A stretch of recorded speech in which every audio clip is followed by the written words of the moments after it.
Welcome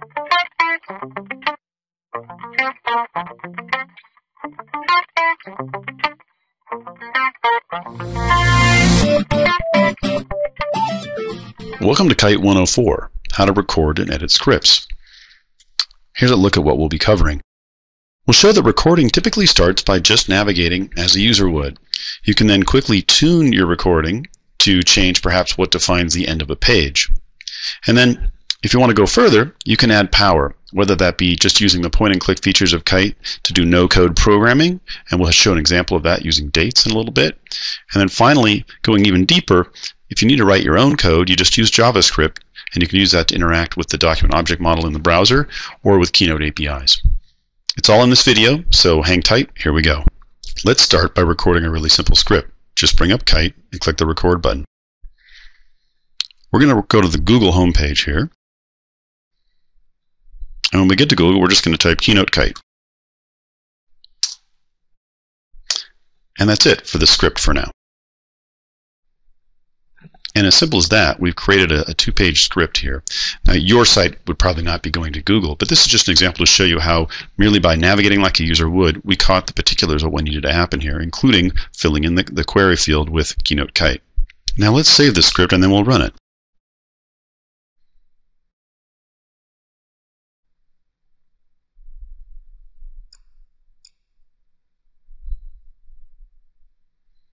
Okay, so now we've got a script. It runs just fine, and we've got our performance data. We'll talk about performance data in a different tutorial. Let's go on and go a little bit deeper now. In this case, I'm going to go a little further. I'm going to start with that same step. But then I'm going to go to the Keynote site itself. And we'll just call that it for the script. Now the reason I did this is that when you look here, the Keynote Kite site experienced 2 download cycles during the recording, and I predict that that's actually going to cause a slight problem when we play it back. So let's save this and see what happens. I'll play it.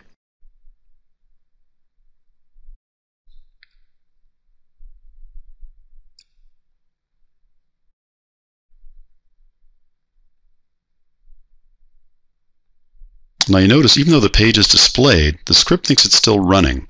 It's waiting for a second download that it's not getting. Now, rather than worry about exactly what's the quirk with this particular site that's causing that, I'm going to show you a quick fix, which is if I just click this done and click right here, it's actually going to go ahead and edit the script for me and change it from the 2 download cycles it had to 1.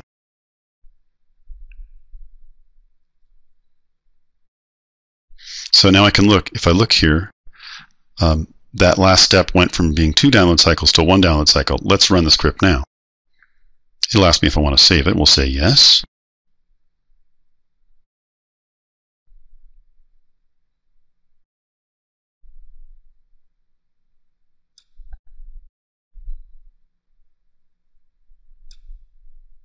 And it works like a charm.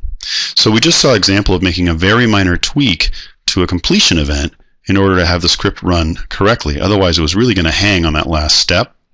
Now, we could have done something else. Instead of changing the download cycles, we could have gone with a different type of completion event. If instead I went here and I changed this to be network, that's going to look at the HTTP inactivity. Basically, when the browser stops interacting with the network for 1,000 milliseconds or a second, it would be done. Let's see if that works as well. I'll save this with a little different name.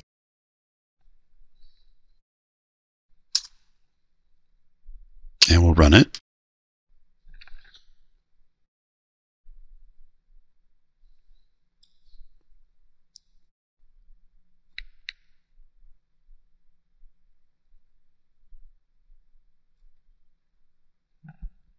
Okay, so that ran just fine. If we go back and we look at the repository tab here, we can see those last 2 runs, the one where I changed the completion event from 1 download cycle to 1,000 milliseconds, and you'll notice the stats are pretty much all very close to each other. So those are roughly equivalent. But that's an example of tuning, very minor tuning you could do to change the completion events. And remember, the reason we had to do this was that when we recorded, for some reason we picked up 2 download cycles, but when we came back to play it, it only experienced 1. So the kite was just sitting there waiting for the next download to happen, and it didn't. So we used that handy little click to automatically change the completion event to what had happened already, and that worked great. And we also looked at how we could change the completion event to HTTP messages like this. So that in a nutshell is the simple, just record like a user does example of how you use Kite, with a little addition in maybe tweaking a completion event at the end. Now we're going to go a little bit deeper and do a more real-world business case where you've got a complex site and you're going to want to make some changes every time you run the script so that it remains relevant no matter what day you run it on.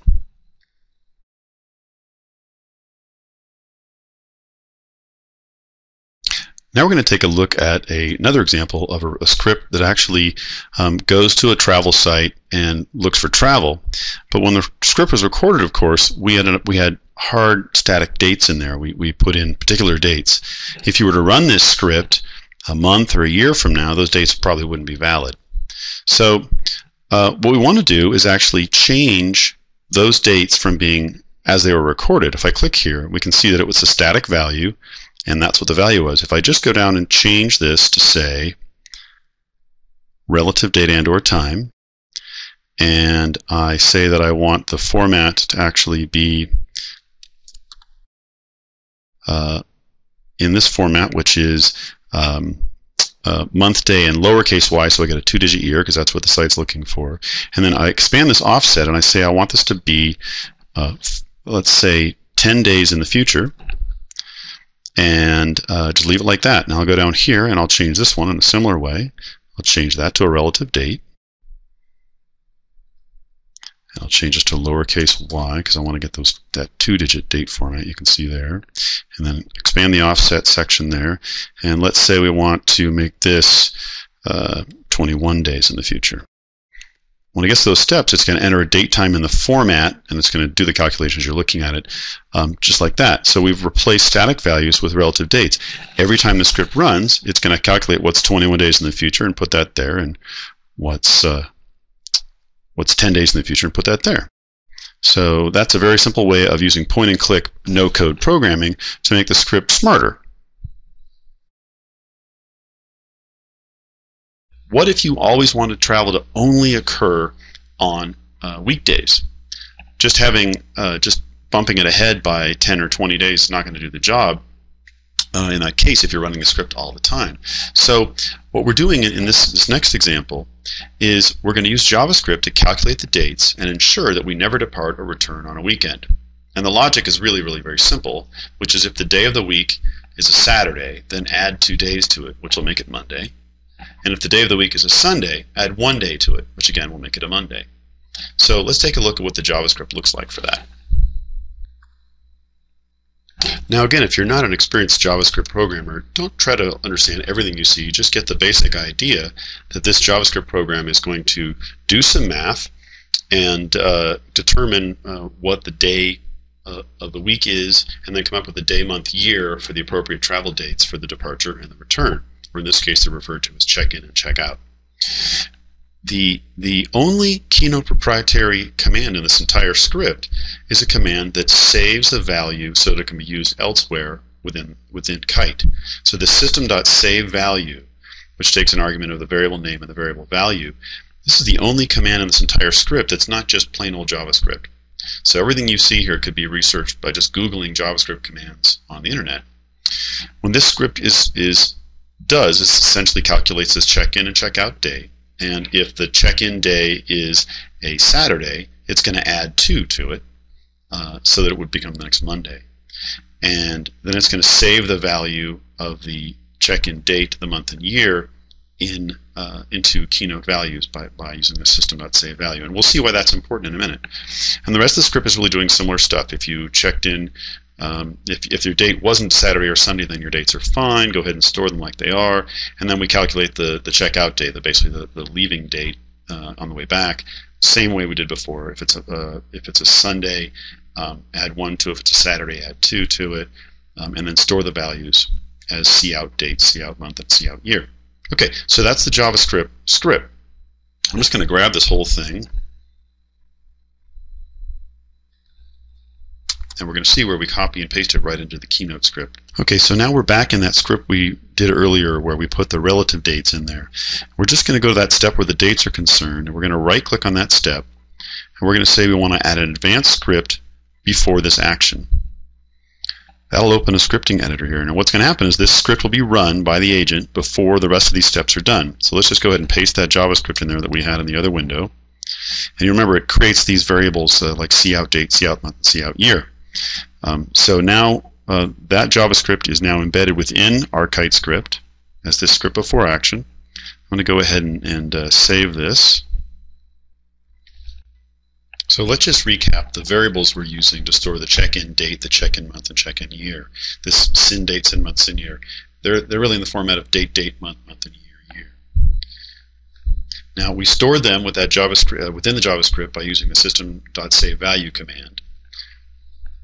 And we want to output them to look like this: day, day, / month, month, / year, year. Or sort of in a more of a way you're looking to in JavaScript would be something like this: the value of the sin date variable concatenated with a slash, concatenated with a month, etc., etc.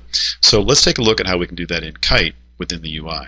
Now you could probably glue this together obviously in JavaScript and make one big string, but I'm going to go a little further than that just to show you how some of the advanced string concatenation features work in Kite. Again, if you're new to Kite, just take this all in and know that if you have a programmer friend that you want to talk to, this is good material to share with them. Okay, so we're back in Kite now, and this is where we added that JavaScript in here that actually does those calculations as the script before action. But now we want to tie the results of that back into where the script is actually interacting with the web page. So we come down here where we said we wanted to use relative date and time. And we say, you know what? Instead, I want to use a variable. So I'm going to use a previously saved value, and this is where we're going to type in sin date. So we've got sin date in there, but we want to add up the rest of the string. So here's how concatenation works in Kite. We just click this edit button, and we say we need to append to that, and say OK. That gives us another field here. We're just going to put a regular old slash in there, and then we're going to hit edit again, and we're going to say append. And this time, when we hit OK, we're going to come down here and we're going to say previously saved value, and this is the sin month. And we'll hit edit again, say we want to append. Okay, we'll put in another slash in here, and then we're almost done. We just hit edit one more time, hit append, hit OK, and then down here we can type in previously saved value, and it's sin year. And when we're done, what we end up with is concatenation.